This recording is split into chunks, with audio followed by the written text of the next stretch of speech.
tonight for this town hall meeting. My name is Julie Lowe, and I was born and raised in Mitchell, and I also lived in Orange County for a couple years. I've lived in Columbus, Indiana for the last 14 years, and I'm the volunteer leader for the state of Indiana for the Sierra Club. My maiden name is Nash, and I grew up on Woodville Road near Highway 37, and my mother and stepfather went to high school here at Emerson, and it partially burned in the late 50s, and the gym was part of the original school. Although it has changed, some of us have noticed it's a lot smaller than it used to be. And then I went to elementary school here in the 70s. 84. The reason I'm back in my hometown tonight is because I'm a member of the Coalition Against Mid-States Corridor that formed over a year ago in Du Bois, Spencer, and Martin counties, and now including Orange County. The coalition is made up of grassroots citizens opposing the new terrain highway proposal, a plan to build a new highway where roads have never been built before. The proposal includes several different routes across southern Indiana, and the people that live in the path of these routes are trying to stop it. 2 town hall meetings were already had this year, one in Du Bois and Orange counties, and we're hoping to organize here in Lawrence County if there's interest from the community. The draft environmental impact statement came out Friday, April 15th, and the route chosen at the moment, it's preliminary, is Route P through Jasper, Huntingburg, and Lagodi. There are 2 hearings scheduled next week for public comments, so a vote for it or against it. It's your chance to say what you want to say. And we have until May 31st to mail in written comments. If you'd rather write a comment, we have envelopes and stamps. If you want to write to the governor, your legislators, we encourage that. Let everybody know that you can, how you feel about this highway proposal. It's not a done deal. And the reason I'm here tonight with the coalition is to bring the facts to you all and answer questions. There's been no request from Indiana residents for this highway, no study done to indicate that this new terrain highway is necessary, and in fact, as stated by Indiana residents, that there is absolutely no need for it. I hope you all will join the coalition to support our neighbors near Route P to tell the drivers of this proposal and the governor that we do not want this highway proposal to move forward. I'd like to introduce the panel that we have sitting here. These people will help answer your questions, but first we've got a few speakers. But for now, let's introduce the panel, and then we'll introduce the speakers. If you want to just start, Tim, you can say who you are and a few words, and we'll work down the table. Good evening, everybody. I'm Tim Maloney with the Hoosier Environmental Council. We're a statewide nonprofit environmental education and advocacy organization. Thanks for coming out. My name is Mark Nowatarski, and I'm with the Coalition Against the Mid-States Corridor. And like Julie said, that we had a group in Du Bois County that kind of started it, grassroots people of just residents, and then it expanded beyond that.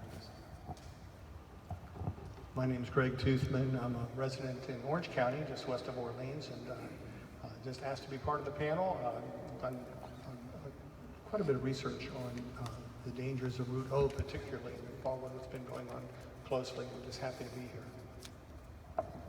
I'm Jeff Stant. I'm the Executive Director of the Indiana Forest Alliance. We're a statewide forest conservation and advocacy group. Highways, particularly the road density in Indiana, is one of the main reasons why we lose so many forest acres. And when we lose them from highways, it's usually permanent loss. They don't come back because it results in, they have a secondary impact. They're built to allow for more development in areas, open up areas, and so that conversion that happens is a real concern to us, and particularly with this highway with the various routes proposed. Thanks. Can you guys hear okay? Okay. And Carla's sitting over there. She's going to speak, and she's also available for questions, and so am I. If you all have questions, we're all here to answer. But she'll give her introduction when she speaks, if that's okay. So, to begin, Mark Novotarski, would you like to give us some background? Sure. Okay. I'll try to be somewhat brief, and some of you probably know this already, but it's always good to understand. So I usually start out saying, how did this all get started? And really if you study it at all, it's been over 50 years that several studies have taken place for a proposed bypass around Huntingburg and Jasper. Those various studies over the course of the 50 years, they all died because of either economic reasons, environmental reasons, or a combination of both.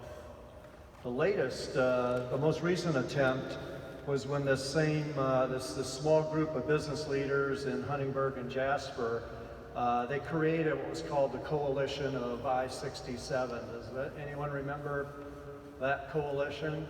Okay. They were upset because I-69 did not come down through Du Bois County like they lobbied for. So when that didn't happen, they formed this group, called it the Coalition for I-67, and they tried to get an interstate through, in which, again, NDOT shut them down at that time and said, we're not going to do an interstate there. So ultimately what happened was the same group, the same small business group led by Hank Mankey, who is the owner of OFS in Huntingburg, some other businesses and their political allies renamed the effort to the Mid-States Corridor. And they devised a new plan. And that plan just happened, here's how it happened, which is pretty interesting. In 2017, if you don't recall, Indiana Senator Mark Mesmer, who's the owner of Mesmer Mechanical, and at the same time, Indiana Representative Mike Braun of Jasper, who owns Meyer Distributing, authored and passed the Senate Bill 128. What 128 did was it allowed for a regional development authority to be formed for the sole purpose of soliciting private and government monies, our taxpayer monies, to pay for a new study. A study that's been done 5 or 6 other times. And so I was working on this earlier today and came across a newspaper article back in 2017 that had some interesting quotes that I thought I would share with you. So here's a quote from Mike Braun on May 1st, 2017. I was really pleased this went through. We started working on this bill last session, but it wasn't put together until this one. I don't know what that means. The problem is there's not enough money to get any major projects past the talking stage. This is a long-term funding bill that will allow for the establishment of a regional development authority that can pay for some of the road funding. We've talked about this project forever, especially connecting the industrial areas of Huntingburg and Jasper forever. We can now get this going. We have already had a meeting to begin forming the RDA. This law is like green light to work on the Mid-States Corridor. And here's another quote from the same thing, same article. I'm really pleased that it went through for the first attempt. We were lucky Senator Luke Kenley liked it and became a supporter. Then NDOT got on board. Then the Indiana Finance Authority liked it. When we removed the provisions of a referendum and potential property tax increases, the Farm Bureau got on board, and then it became a cascade to support it. Bottom line, it was their opportunity to establish something to get around the public. We had no input whatsoever for them conducting a $6.5 million study to go forward with this. So again, once those funds were secured, from the companies and local government. They took it to NDOT along with the recommendation to hire Lockmuir Group to do the study. The same group that was involved with the coalition for I-67. And an interesting note is that of the $6.5 million study, it includes the 5 routes that you saw on the map and stuff. If you look back at previous studies, there's several of those routes that are almost identical, if not identical, to some of those past studies that were declined to go forward because of economic or environmental reasons. But one last thing I want to say is, you know, you have Lockmuir Group, who knows that the private businesses and these people that are advocating for these highways are the ones funding this study. So, and they know what they want to accomplish. So what do you think they're going to end up with? Of course, they're not going to say a no build. They're going to come up with what the best route is that those businesses wanted. And ultimately, that's where we're at today.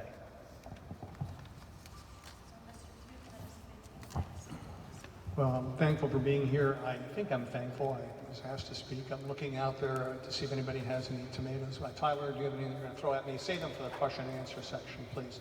So I'm a retired family doctor and moved to Orleans a couple years ago, bought some property from some dear friends, Tom Williams and his wife Sue. And we had heard, my wife and I had heard a little bit about the Mid-States Corridor, and a little bit about O, but didn't think much about it. But once we settled here after traveling for some months after my retirement, we learned that Route O particularly was still on the table. And although, as Mark and the other speakers have alluded to, that Route P is listed down as the preferred alternative, my understanding is that Route O is still not out of the question. The special interest groups down in French Lick are still going to be pushing hard to get some kind of route going down to that region. And the preferred route that they chose, O, would be devastating to the peoples of Orange County, and I'll share a little bit about that. After my wife and I settled back here a few months ago and began to do some research on Route O, and I should share that I've got a little background in this. I was taught for a couple of years environmental studies and geology and studied archaeology at Florida State before becoming a Hoosier about 30 years ago, and this is my home and I wouldn't change it for anything. Growing up in Orlando, I saw firsthand the devastation that took place from a small town of orange groves and only 40,000 people just exploding with growth. When I was there in 1970, before Disney had even opened, as far as the eye could see, you could see farms and orange groves. They're all gone. Every one of them is gone. And that's one of the challenges we face here every time they propose a new highway, a new roadway, a new superhighway, a new expressway. They're cutting through farmland or they're cutting through environmentally sensitive regions. So as I began my research in looking at just around the near area where we live, I found some pretty interesting facts. One, just within a couple of miles from where we live, there's 2 churches that would be affected and potentially leveled, Mount Ora Baptist Church that we're members of, and nearby Bethel Church. Moreover, there's not 1, not 2, not 3, not 4, but 5 cemeteries that would be affected just within about a 2-mile region of where we live. The Bethel Cemetery, both the new and the old Mount Orb Cemetery. And the old Mount Orb Cemetery contains graves from folks that were born during or around the time of the Revolutionary War and who fought during the Civil War. All of these graves will be moved. Well, 2 other grave or cemetery sites have not even been included or even listed anywhere in a registry or part of Lockmuir's research, for example. And that would be the Amish Cemetery, because the Route O that was chosen went through not just the pristine area that we call the Lost River Crest, but it also cut through some of the most vulnerable populations. Farmers, the Amish population that have little or no voice at the state level with NDOT or the governor, etc. They have no voice. In fact, in a moment or two, I'll share a few words from a local Amish elder and bishop of the Schwartzentruber old order that lived just down the road from where we live. So they bury their own people in their own cemetery. That's not even listed, but it's right in the path of Route O. And lastly, as I was checking with our neighbors and friends that live nearby, I found yet another cemetery that was unmarked as well, and that's an old Indian burial ground.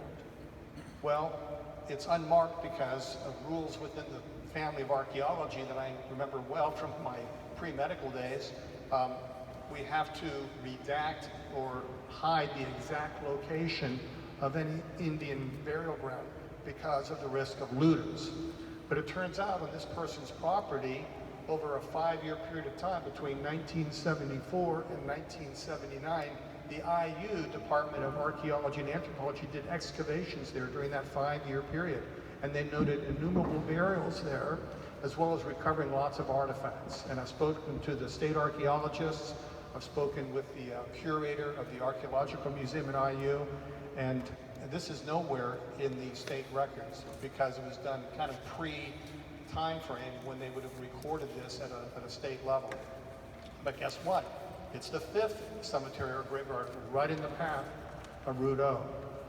Moreover, in addition to the cemeteries and the grave sites, speaking to our friend Carla, who's an expert on caves, talking to her, we began to research and find that there also are innumerable caves that have never been documented right in the path of O. Once again, within about a mile north or south of where we live. In fact, at last count, there's at least 6 new caves that Carla and her husband and their team have yet to be able to fully identify and get into the database to pass along to Lockmuir Consulting, because these have to be entered in as yet another obstruction to this route.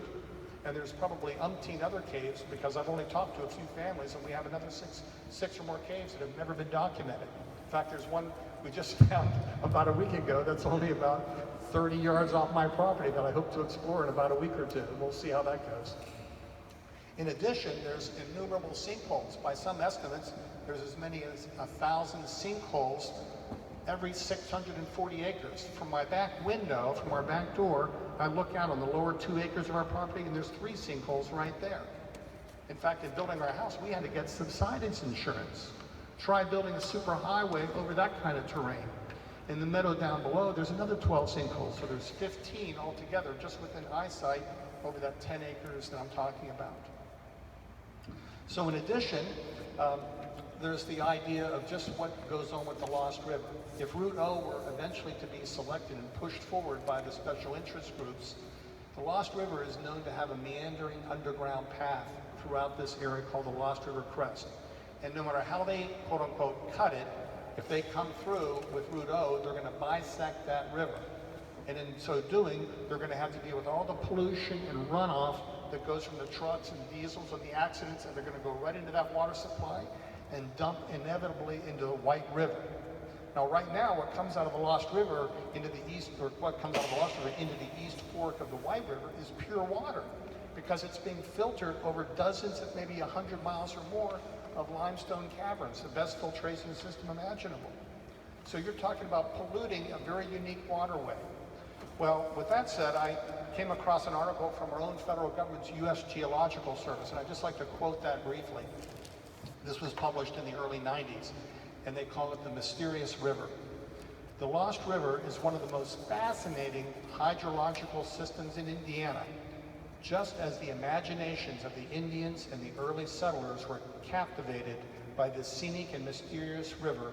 Naturalists, scientists, and adventurers today are attracted to the same waters. This is such a unique area that to see it devastated by putting a superhighway through is just kind of mind-boggling to me. All for the express purpose of being able to get from either IU, Bloomington, Indianapolis, down to French Lick, to the businesses, to the restaurants, the shops, the hotels, and the casino, maybe 10 or 15 minutes faster. So you want to save 10 or 15 minutes in order to devastate all of these properties. Well, let's talk about something else, and I'll be brief, I think. The Lost River, most of you know because of what comes east of us here, or west, excuse me, on 37, they discovered some of the blind cavefish here. Well, they thrive in the underground Lost River, which is beneath our feet, on Tom's property, Kaylee and Tyler's property, and throughout the farmland there. Tom has commented, and it's been written about these cavefish bubbling up from underground to the surface when there's huge rainfalls. And Tom may share another story of that or two. But the blind cavefish is unique to Indiana. It's an endangered species, and it was only first discovered in 2014, and it's on the federal endangered species list. Now, I'm going to share another endangered species with you.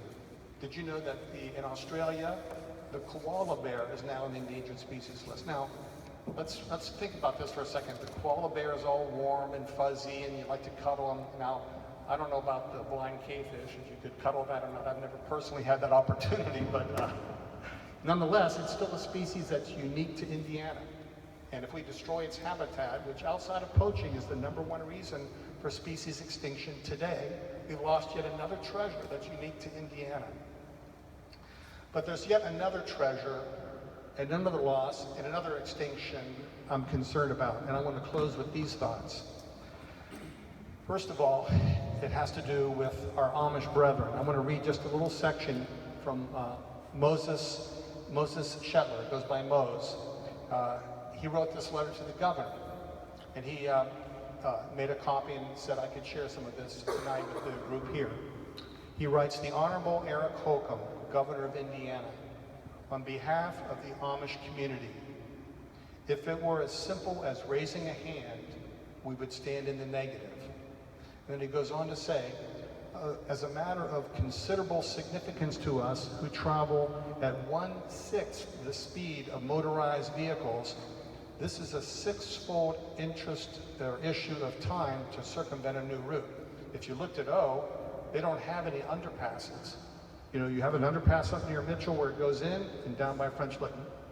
And they would have to go miles on one side, cross under the underpass, and then miles back on the other side to get to their own property that used to be right next door. Hours and hours wasted just because their property would be divided because they're what? An easy hit, right? He adds that we prefer to be, quote, the quiet in the land, end quote. These are people that don't speak up for themselves. They need a voice. And I'm thankful that all of you are here tonight to add more to the voice against this madness that we call the Mid-States Corridor. And the last thing I'd like to share is this. Indiana has got a dubious title now, a dubious distinction. Between 2010 and 2020, we here in Indiana lost 8,000 farms. 8,000 farms, which puts us 12th on the list out of 50 states. That's pretty high up there, noting how many farmers we've already lost just in the last 10 years. Well, if these routes were to be selected, that includes Route P. We're looking at even more farms being taken and destroyed for the sake of what? Greed? Just simple greed? Well, with that said, the endangered species I'm most concerned about are the Hoosier farmers, whether they be Amish or the farmers that are represented here today. Tom Williams and his granddaughter, his lovely granddaughter, Kaylee, who's the next speakers. The Williams family farm is right in the path of Route O. And even though it may be unlikely to be chosen, it's still on the hit list, believe me. So I'd like you all to give a warm welcome to Tom Williams and to Kaylee Trout, his granddaughter. And it's Dr. Toothman, so sorry about that. The other thing to note here is too that there's huge Amish communities in that Route P area too, in Martin and Davies County, and they're just gonna, they're going to be affected.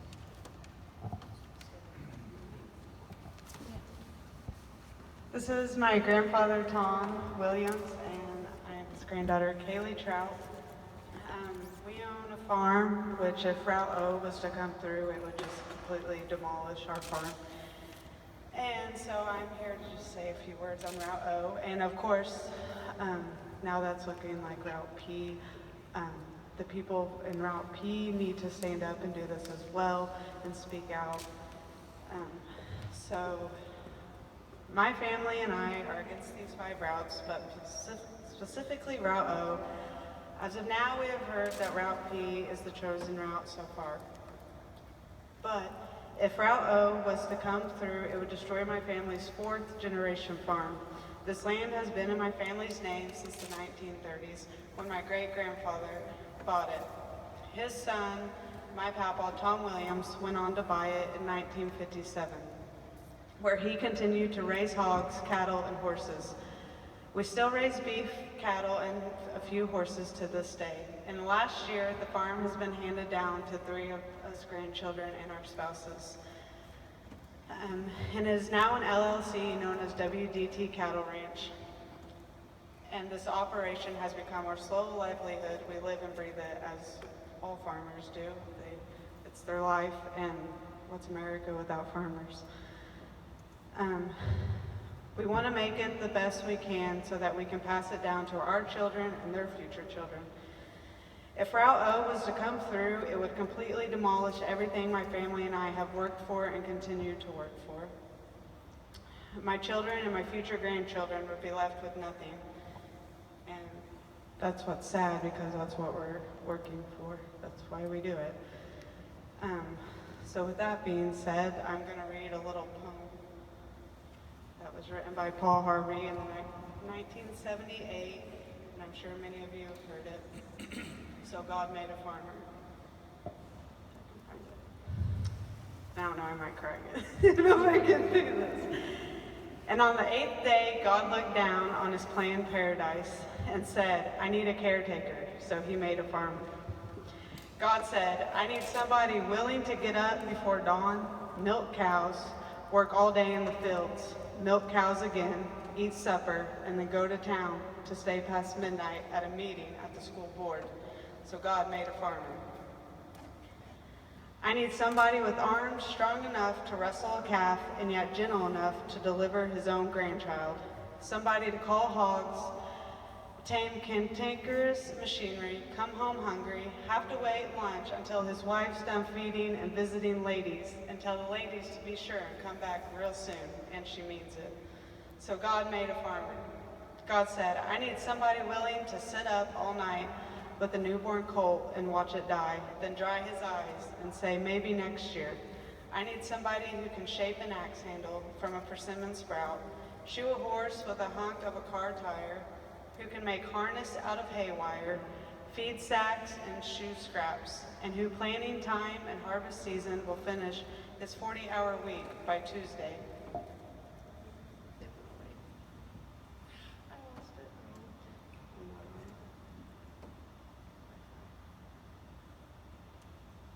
Oh, I lost it because I'm not hooked up to the internet. But that's the gist of it.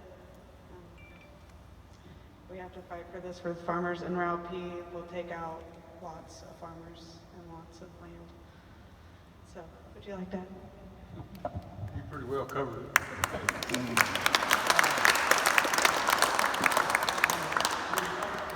I've got great grandchildren coming on now, and that makes the 5th generation that are involved in the farm.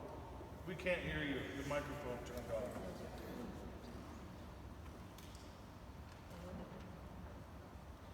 Hello. I said she pretty well covered everything, but we are 5th generation on the same farm.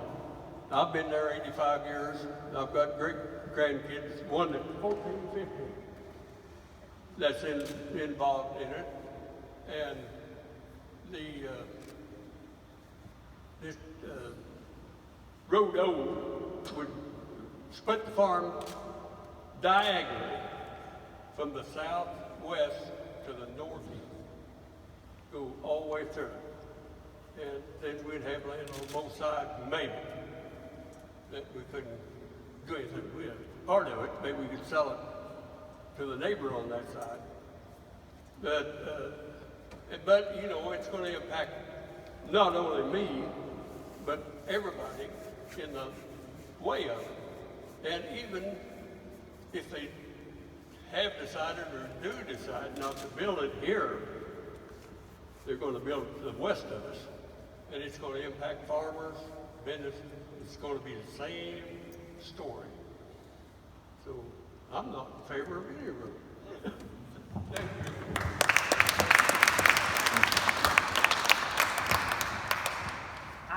Is there anyone here from Martin County?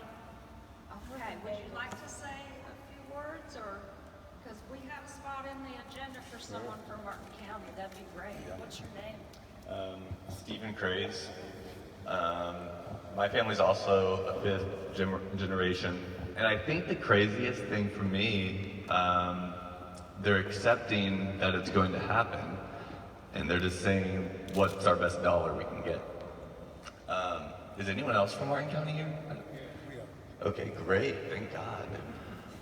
I mean, there's a farm that's right on the Martin-Davis County line, also a young farm. Been in their family for a long time. I think something that I want to include when I talk or try to talk on the 26th, I moved away from Lagodi. I couldn't wait to get out. I moved to New York, I wanted to be an actor. I moved to San Diego, and I still came back here, you know? God damn it. And I think that's what's making me cry, you know? I wanted this property. And I'm afraid that Lagodi will become kind of obsolete. I mean, what's the point? Not that there's so many points about it, I suppose now, but there's enough that people care and want to maintain or try to improve the economy. And I think the economy there is just gonna completely go away. And I don't know what we can do about it. I mean, everything we're saying here, it's like all the exact same feelings. Everything that you're saying, I'm like, yeah, of course. But how do we fight the politician, I guess? Especially when the politician is the factory owner. And I know the chief of police, or the ex-chief of police from Jasper, has a house in Martin County as well, and it will be affected by this corridor if they do P. And to his knowledge, they're supposed to go to 64 and up 69 from this factory, OFS. But I know I've seen them on 231 past my house. So how accurate are the tests that they've performed for $6 million? And is this Lochmiller Group? L-O-U-G-H-M? L-O-U-C-H. Okay, I was gonna say Lochmiller is in Lagodi. Okay, oh my God, he's such a nice guy. Why would he do that? Yeah, I think that's kind of all I have to say, or ask, I guess. You answered a lot of questions I had as far as the initial start of it, you know.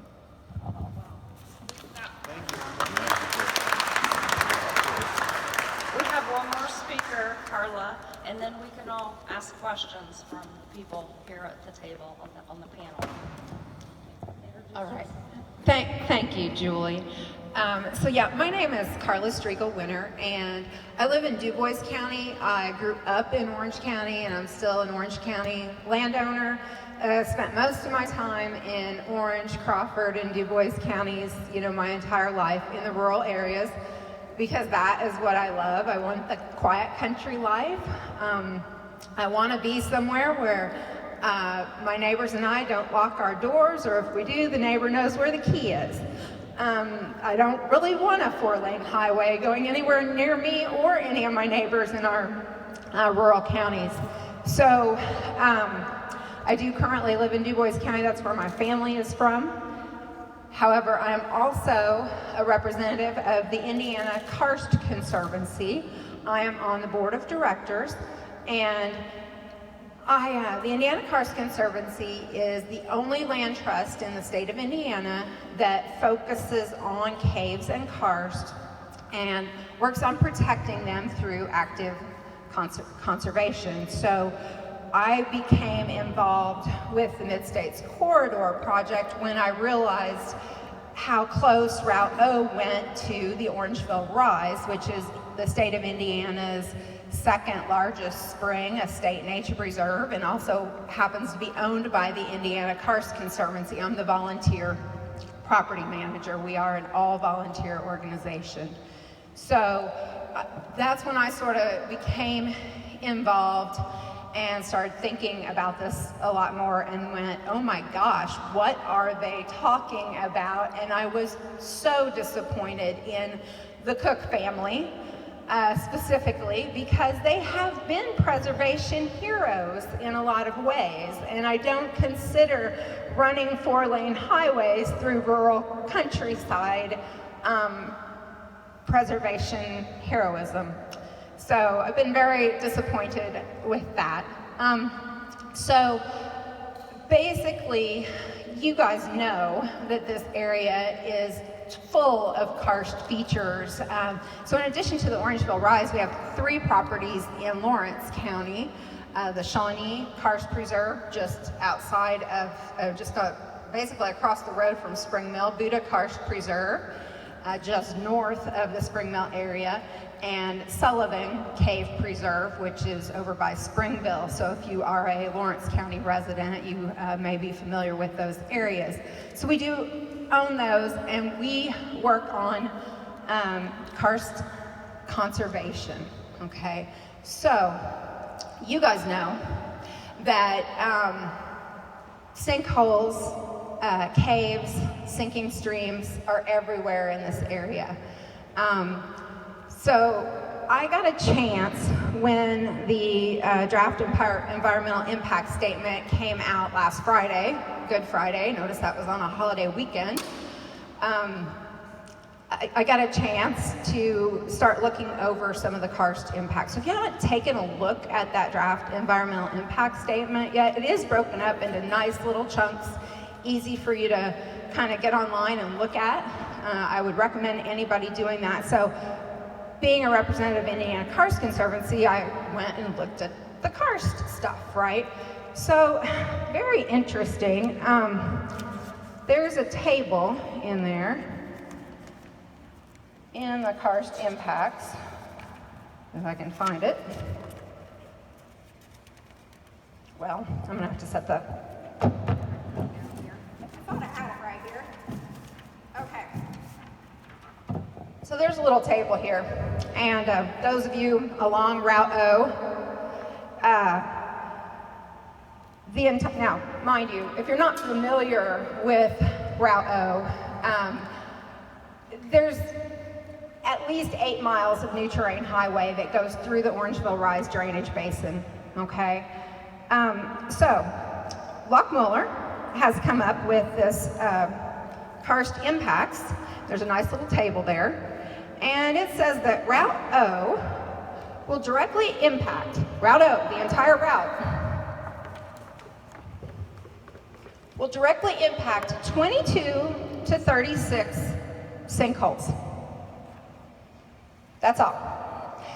Now, I think you heard Dr. Toothman talk about how many sinkholes, and you guys know you can't walk 50 feet around here without tripping into a sinkhole. So this information is that they're using is not substantial. Okay, it is a draft environmental impact statement. So now, Route M had a few more, 55 to 57 sinkholes on the entire Route M would be directly impacted by the corridor along Route M. Okay, so it's a little understated, okay? So then the other thing I look at here is on Route O, there is exactly one spring that will be impacted along Route O. All right, so, and 2 springs along Route M. So my friend Sarah just spent the last 2 years doing her master's thesis on this region, the springs. She's been monitoring springs for the past 2 years for her master's thesis, and she says, I can, as someone who has been part of studies of springs in this region, I can confirm that this is a gross underestimation, okay? So, my point being here is that if the karst features have been that underestimated on this little 3 or 4 pages of the draft environmental impact statement, what does that say for the rest of the studies that were done? You know, I think it's important to be looking at all of those and thinking of the underestimated impacts that are, you know, possibly throughout the entire draft environmental impact statement. With the Indiana Karst Conservancy, we have opposed routes O and M. We understand that Route P has been chosen as the preferred alternative should the highway be built at all, but we also understand that it's important to be vigilant across the board, and this could be changed at any point in the process. So we want to stay vigilant, and then, you know, again, I want everybody to understand the underestimated amounts that they have come up with this. So just be aware of that and look through that draft environmental impact statement yourself on the things that concern you. And the Indiana Karst Conservancy will be here to protect and preserve the karsting cave features of the area. Thank you.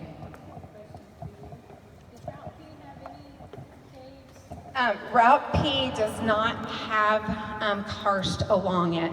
So the Indiana Karst Conservancy as an organization has remained neutral on all of the other routes. We still support a no build.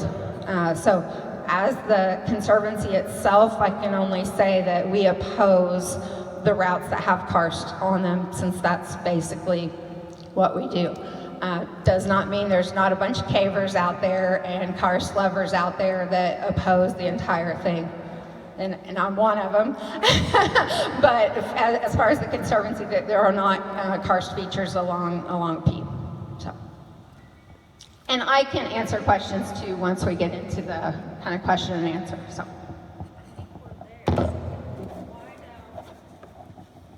Before we want to have questions from y'all, but before, what I want y'all to know is there are things on the table over there for, there are envelope stamps so that you can write the governor, you can write your legislators and let them know how you feel, and then the public comments. You can go to the hearings, which we haven't really said out loud, but there are 2 hearings next week that you could go to and speak up in front of everyone, or you can write your comments and mail them. So make sure you pick up all the information over there and get a phone number from us or an email in case you have questions after you leave and you want to write and give your comments. So at this time, let's have some questions for these people. Yes. I can talk loud. Okay, It's all right. fine. Okay, so if we understand that this is a bad thing, right? What's our move? I mean, if the published impact is so skewed, how do we, I mean, you know, do we just say your money was spent to do in a skewed? Well, that's what the public comment.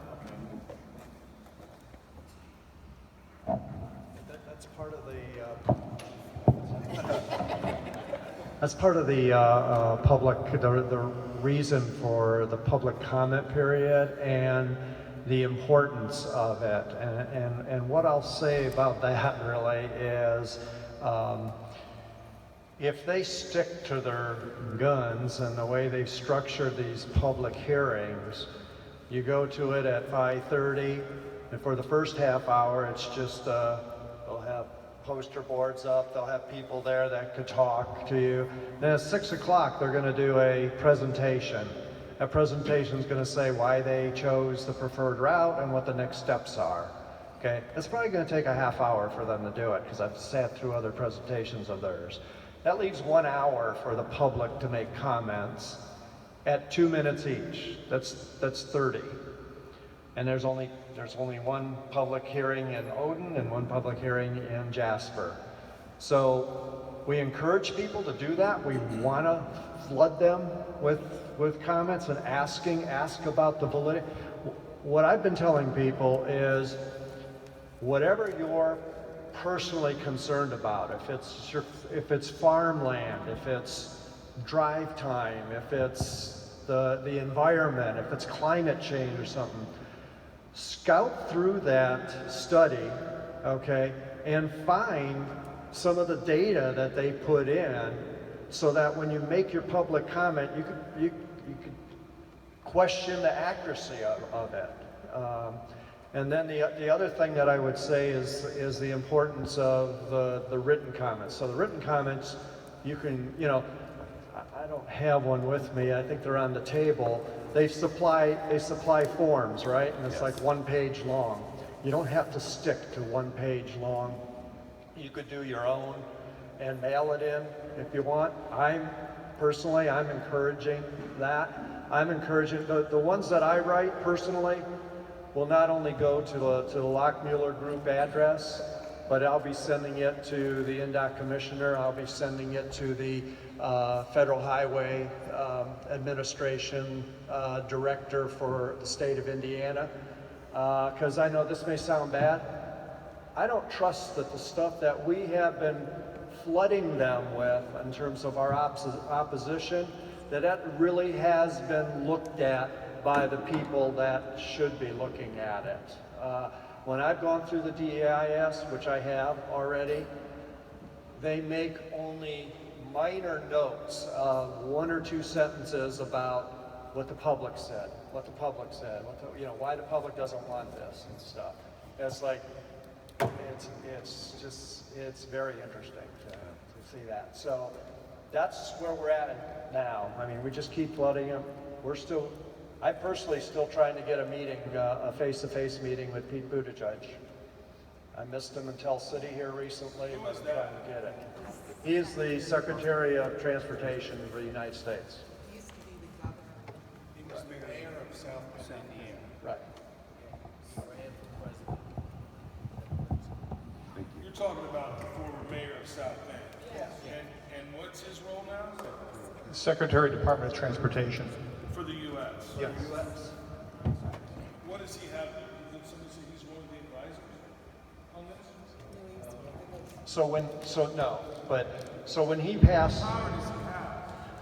well, that's what we're trying to figure out, because when the current administration passed the infrastructure bill, which is clearly on the shoulders of the Secretary of Transportation, they made it very clear that that money is to go for fixing existing roads and fixing existing bridges.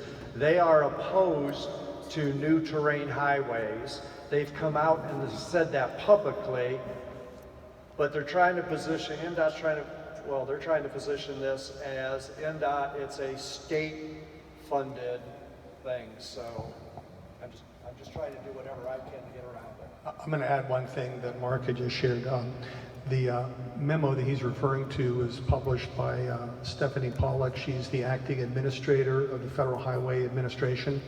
And the paper she had published, the guidelines specifically on highway construction says this: this policy prioritizes projects that move more people and freight by modernizing and increasing the operational efficiency of existing roads and highways over projects that expand the general purpose capacity of roads and highways. Consistent with this, the Federal Highway Administration will implement policies and undertake actions to encourage, and where permitted by law, require recipients of any federal highway funding to select projects that only improve the condition and safety of existing transportation infrastructure within the right-of-way before advancing any projects that add new general purpose travel.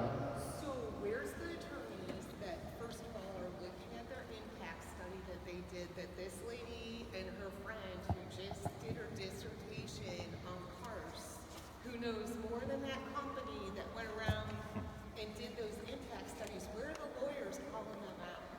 Well, And secondly, I'm just going to say this, and I know that people aren't going to like it. I am a Chicago girl.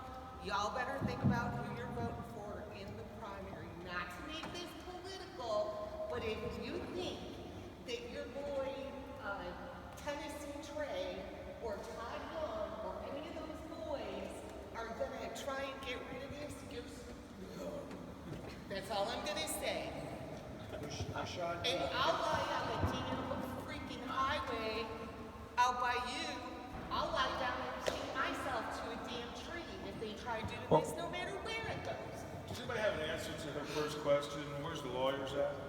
we have to Well, hire them probably. Let's hire them well, because Hang on a we- second. I'm interested in somebody. we hired, who knows lawyers are. okay, Hoosier Environmental Council, who I used to work for, and who Tim Maloney was director of when we, during a lot of that lawsuit, tried to stop I-69, all right, in the federal court system, with a lawsuit that would probably be what we'd have to use here over the National Environmental Policy Act, and them not complying with it right.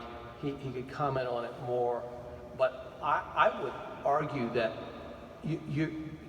the Seventh Circuit is such a rotten circuit, and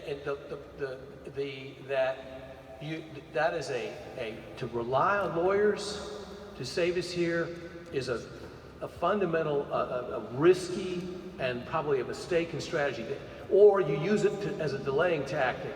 What you've got to do here is recognize that when Governor Daniels rammed I-69 down our throats, when there were 21,000 comments on the draft environmental impact statement against it, and barely 2,000 for it, and he said, well, we're going to build it anyway, you guys get out of the way. He was not held at all politically accountable for that. And the legislators who passed the major moves legislation by one vote to sell the toll road to finance it, and it wasn't enough, it turned out, that they weren't held accountable. So these facts are important, and you need to comment on the EIS, and this sheet right here tells you where to go by May 31, whether you make the hearings next week, get your comments in. But one set of addresses that's missing from this tips for making comment sheet are your state senator and your state rep. To me, more than anything else, is Governor Holcomb and whoever your state rep and your state senators are. They need to see the letter you send to NDOT, and you need to have a cover sentence at the top of it saying, this time I'm going to vote for or against you based totally on what you do here. If you blow me off, I'm going to campaign against you. I'm not saying who to vote for or who to vote against. I'm saying the answer to this thing is political. The facts are powerful, but they ultimately don't matter. This is nothing but a pork barrel to provide greater access to markets for trucking industries in Huntingburg and Jasper. That's what the goal 1, 2, and 3, the core goals are: increase accessibility to major business markets, provide more efficient truck and freight travel in southern Indiana, and goal 3 is increase access to major intermodal centers for southern Indiana. In other words, make it possible for people in Jasper who want to drive a truck to get to Indianapolis Airport or the Louisville Airport faster, all right? And so P is a nightmare. We've been talking about M and O. Well, how would you like to live along P? And you've got them spending $75 million right now to upgrade the road in front of you, and at the same time, now they're going to put a high-speed, limited access highway behind you. It is going to destroy people there. It's going to destroy, and it's actually going to destroy more farmland than any other alternative, but I think one. And it's going to, it's still taken anywhere from a square mile to almost 1,000 acres of forest. So it's not justified, and we're spending $75 million to upgrade 231 anyway. Why would you want to spend $1 billion now to put a road beside it? It makes it fiscally the most nonsense of any of them. They're all asinine, but this is the most asinine. So I would just simply say that the answer is political here. They don't think Hoosiers will vote for or against them based on what they do here. Braun doesn't think it. Mesmer doesn't think it. Todd Young doesn't think it. They don't think people care about that much. And we have to show them that that's not the case. So send your letter to the legislators, the state legislators, as well as to NDOT and the governor, please. You said that the top three agendas thing, you know, what they were, was to get the trucking industry and stuff from Jasper. But when I went to the meeting when they had it in Lagodi, whatever, 2 years ago or whatever, they said the main goal is to connect the bottom of the United States to the top of the United States. That's what it's for. That's what this corridor is gonna do. Well, what the DEIS says the core That's what goals are is that. That's what they say, but that's not what the engineer, whoever, I don't know who the people is we talk to when we go to these meetings. Who are those people? Mostly from the Lock Miller group. They're from the law. And there are representatives from NDOT also. But that's what that was their answer, to connect that, because I said, you're gonna save 6 minutes by putting this in. And their answer was, you're not looking at the goal. The north-south connections are already there in the That's what I interstate was system, so exactly that is saying. not a legitimate goal. No, but that was what I was told about. That's what I'm saying. I'd like to echo a little bit of what Jeff said a minute ago. Again, I'm not the expert on this panel. I'm surrounded by people that have been fighting these battles for years.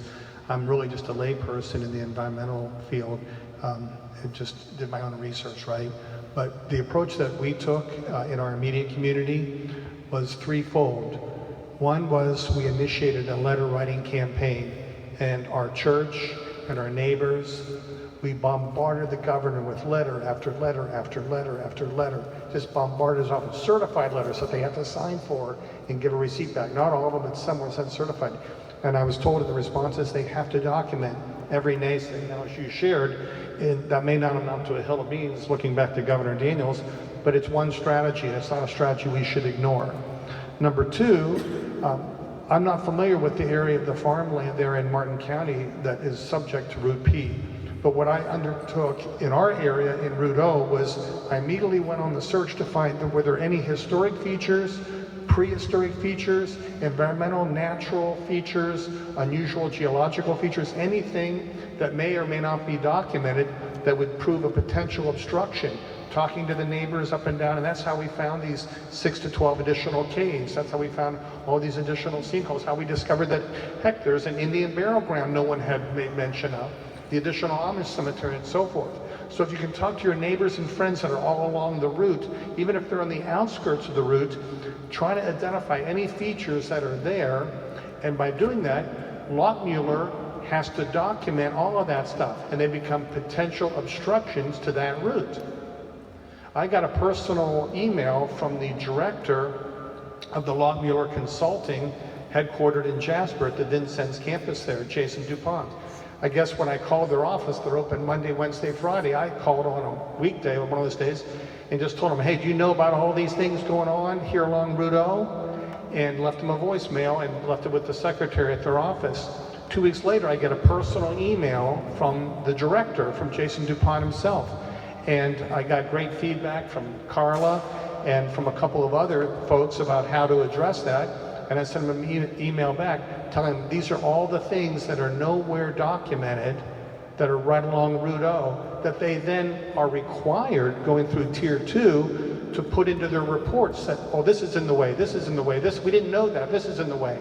The problem with the Tier 1 studies is they're just looking at frigging aerial maps. They're looking at pictures and maps. Nobody has boots on the ground. You all can be the boots on the ground and try to identify things and then get them back and move forward with that, talking to the folks here that are connected to the environmental groups.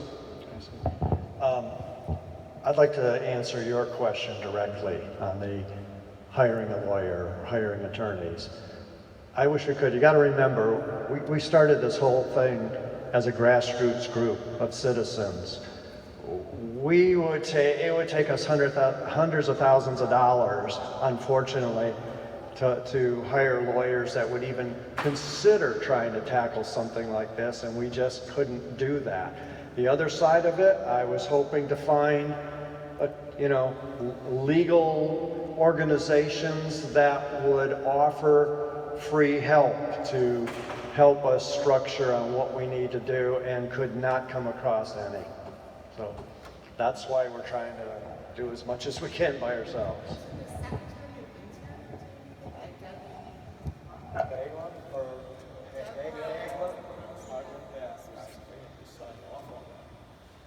They all do these coordination letters. They'll write, it'll be a perfunctory. It'll be perfunctory. Unless we find some endangered species that they're just skirting by. These guys they are very sharp. They know how to rig the system and play the game. They are not going to make it possible for us to stop this with a National Environmental Policy Act lawsuit. And a judge will say, I'm giving deference to the experts of the agency. They do it every time with this law. It's a procedural law. So the only way to stop this is for legislators to lose their race over it. And these House of Rep guys have 10,000 votes is all it takes for them to win. So if their opponent, is able to raise a few hundred votes over this issue, you can actually unseat a state rep over this. But they don't think we're going to do that, and that's what we have to change. We have to make them think people lose their public office over things like this. So, one last point, and that's in addition to what Jeff has shared, make your vote count, the letter writing campaigns that have been addressed. Number two, identifying features that may have to be identified by Law Bureau, and they have to be put on the map that they have to deal with or not deal with, and lastly is negative public opinion, and that's best done through the press.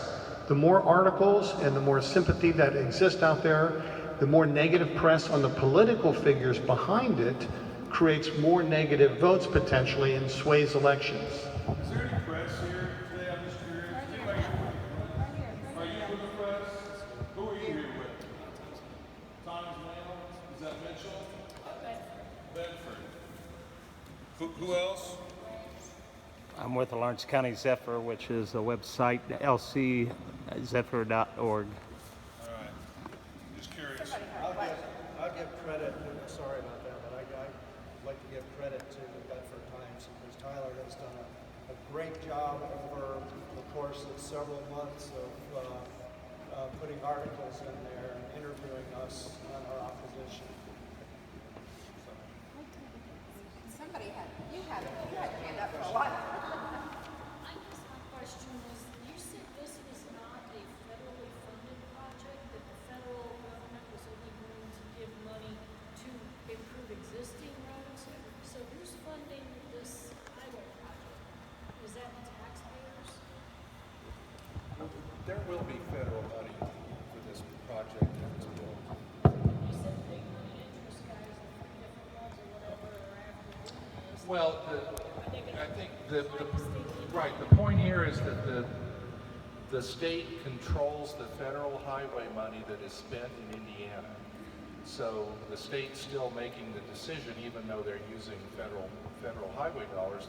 All the states get an apportionment of federal highway dollars every year, and Indiana's apportionment lately has been about $1 billion from the federal government. So the connection to Pete Buttigieg as Secretary of Transportation is that money's coming through the US DOT, so they can influence projects with guidance and direct interaction with the states, but generally speaking, the states control the spending of those federal highway dollars. But okay, so the money for Build Back Better or whatever it is, the infrastructure bill, the part they did pass, that's what you were talking about, where you read all that stuff about it's supposed to go to only build fixed roads that already exist and not build new roads to do it with roads that already exist and make infrastructure better, correct? That's guidance from the U.S. Department of Transportation. It's not necessarily binding on the states, and a number of states have already been pushing back, including Indiana. I just want to make it clear that But that I do want to comment that, the tendency towards cynicism that this is a fixed system, you've got to resist that, because in addition to, deciding how you vote and what support for this project means in casting your vote, is you've got to engage in this process, this public commenting and participation process. And that means going to the public meetings next week if you can, and even if you go and spend 2 minutes talking, send in written comments afterwards.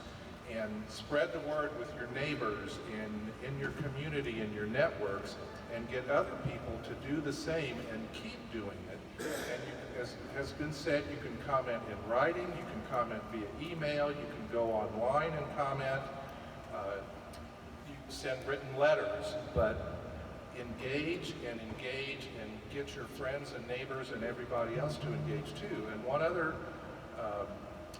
note I'd mention is that don't wait till the second phase to really get worried about what's happening. The key decision is being made in Tier 1, and that's the 2,000-foot route corridor. So if you wait till Tier 2 to say, well, you should really build this somewhere else, or I'm not sure if it's coming through my land until I see what's happening in Tier 2, and NDOT comes knocking on your door saying we need your house, it's too late. It's way too late, and the lawyers can't even help you then. So you've got to get engaged now and stay engaged through this process, and don't let, you know, the tendency towards cynicism to keep you from doing that. You have to engage and keep engaging, and get everybody else to engage too. Yeah. To start, I'm 14 and I plan to dedicate my whole life on the farm that's getting right in the middle of it. Do they not realize that that's where our food comes from the farms? And the farmers, that's how they make money. They dedicated their life to that. So what are they supposed to do? I'll add on to her, specifically in Martin County, when they first structured the counties in the state, and this is fact, I will quote it down for fact, we were the 4th smallest county. About 60,000 acres went to Crane Naval Base. Several hundred acres went to Davis-Martin County Park, West Boggs Park. We have the Martin State Forest, part of Hoosier National Forest in our county. There's a very small portion of livable land left, or taxable land, I suppose, for that matter. So I suppose, not even would Lagodi be gone, but what's the point of Martin County? But is that also what they're saying with the lowest economic impact? I mean, how much are we providing for the state? And also, like, me and my mom, we're currently trying to find a house, and there's so many people already looking to find a house, so the people that their houses are going to get sold to the government, where are they supposed to go? There's no houses. And that is recognized as a problem in the draft environmental impact statement, that the loss of housing to the right-of-way will affect the availability of housing in this region, and more affect the lower end of the housing market rather than the upper end houses that more affluent people can afford. So that's a real issue. The issue of mobility and access to jobs and housing and quality of life are all concerns that are not going to be fixed by this highway. And, you know, so when you comment and engage, look at it in all those terms, and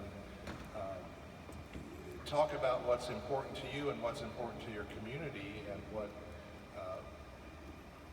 what the state should know about what's really important in your communities, not just that we have more trucks driving past our house faster to get to Indianapolis or Louisville or St. Louis or whatever.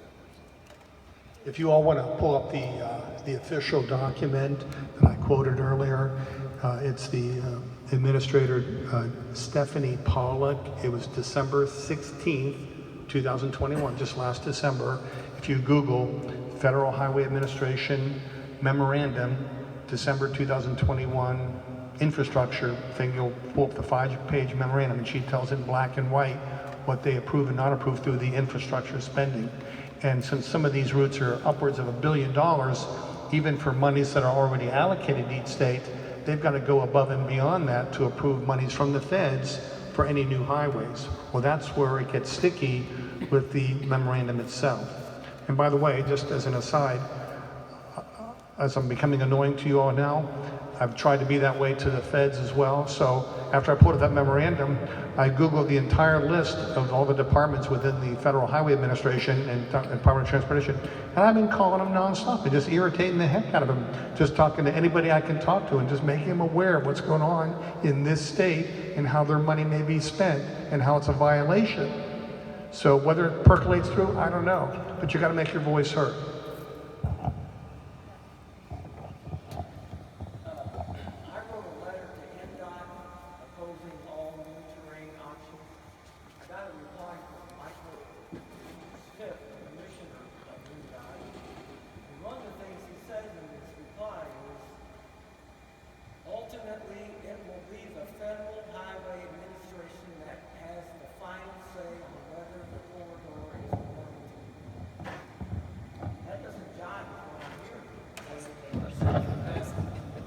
They passed the buck. I'm not, they're going to tell you that, and the federal highway people are going to tell you that this is a state project. That's what they do. They always point at someone else. I should agree with Tim's statement about that. I'm not trying to say be cynical. Don't believe them. They're just liars. Forget about it. You do have to engage them, but we just have to. You have to go above them to the politicians in the State House and go at those guys. And Lagodi hates this highway, but they're gonna, and they don't want P going right by them. The mayor has said that the folks in Lagodi could determine the election outcome for the House member that represents that seat. That's how close House races are, if they decide to get political about it. That's my only point. But I agree that you don't want to, you've got to get your comments in, you have to engage. But we have to go one step further. We have to make it a political issue. And they all want to say, oh, this is just NDOT doing it. It's not. It's Menke, it's Braun, it's Holcomb, it's Messmer, it's Lindauer, it's the politicians that it's part, and there's a big payback for doing that in terms of highway contractor and highway industry support for doing this sort of thing, to provide more access to plants that want their trucks to drive faster to market. But also to your question, legally, because federal money will be used for this, the Federal Highway Administration does have, is required to sign off on it, but they typically, the vast majority of the time, they just defer to what the state wants to do. So it's really, in the end, it's Governor Holcomb's decision whether to build this highway or not. I want to give another example of how this does rest in our politicians. It's up to them. They're the ones that get to make the decisions because we voted them in, or we let them get voted in. But for the last 2 years, Senator Messmer, the state senator that we keep bringing up, he is the chair of the environmental affairs of the legislators. For 2 years, they have not heard a single environmental bill because he's in charge, because we let him be elected. So the Wetlands Bill, I don't know if you all remember that from 2 years ago, talk about ramming it down your throat, that so many people across the state that had been quiet wrote letters, called the governor and said, this is criminal, you can't pass this bill. Well, they did, and it's gonna be, so Route P, I read in the new draft environmental statement, or the draft, that has more wetlands on that route than any of the routes. So they're just gonna bulldoze through them. So we all have to be effective and let these politicians know, let all your friends and neighbors know by writing to the press, write a letter to the editor. If you all, like a couple of you at the same newspaper write at the same time, they may publish a couple of your letters, and people will start noticing that, hey, this is just a citizen calling out some of these politicians that are not doing what, we let them know how we want them to vote, and they're not doing it. They're doing whatever they want instead of what their voters want. Julie. Who's on our side? Nobody? Well, we've heard that the young Representative Davison has spoken out against it. He's running for the 9th District seat, congressional seat. And right now he serves in the Indiana General Assembly. He replaced, took his father's seat after his father passed away. So, one of our Orleans folks got a note from him that he was opposing the mid-states. So. Yeah, and I know that Ray McCormick is also running, and publicly stating that he is against any corridor.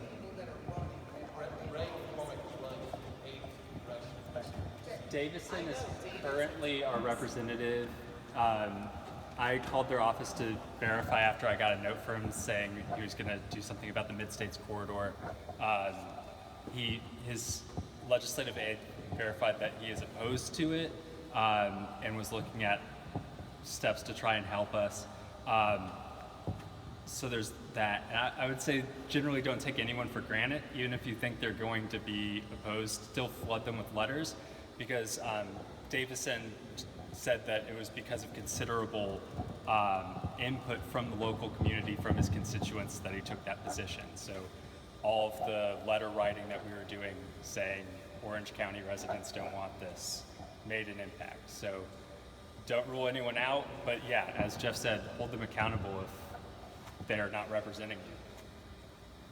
Just a quick side note that I wanted to say to Julie's comment, because she knows as well as I do that they really don't care about the wetlands. Because last year, Mesmer authored or supported a bill or sponsored a bill that really took away protection of a lot of wetlands. And how convenient is that right before we started this project here?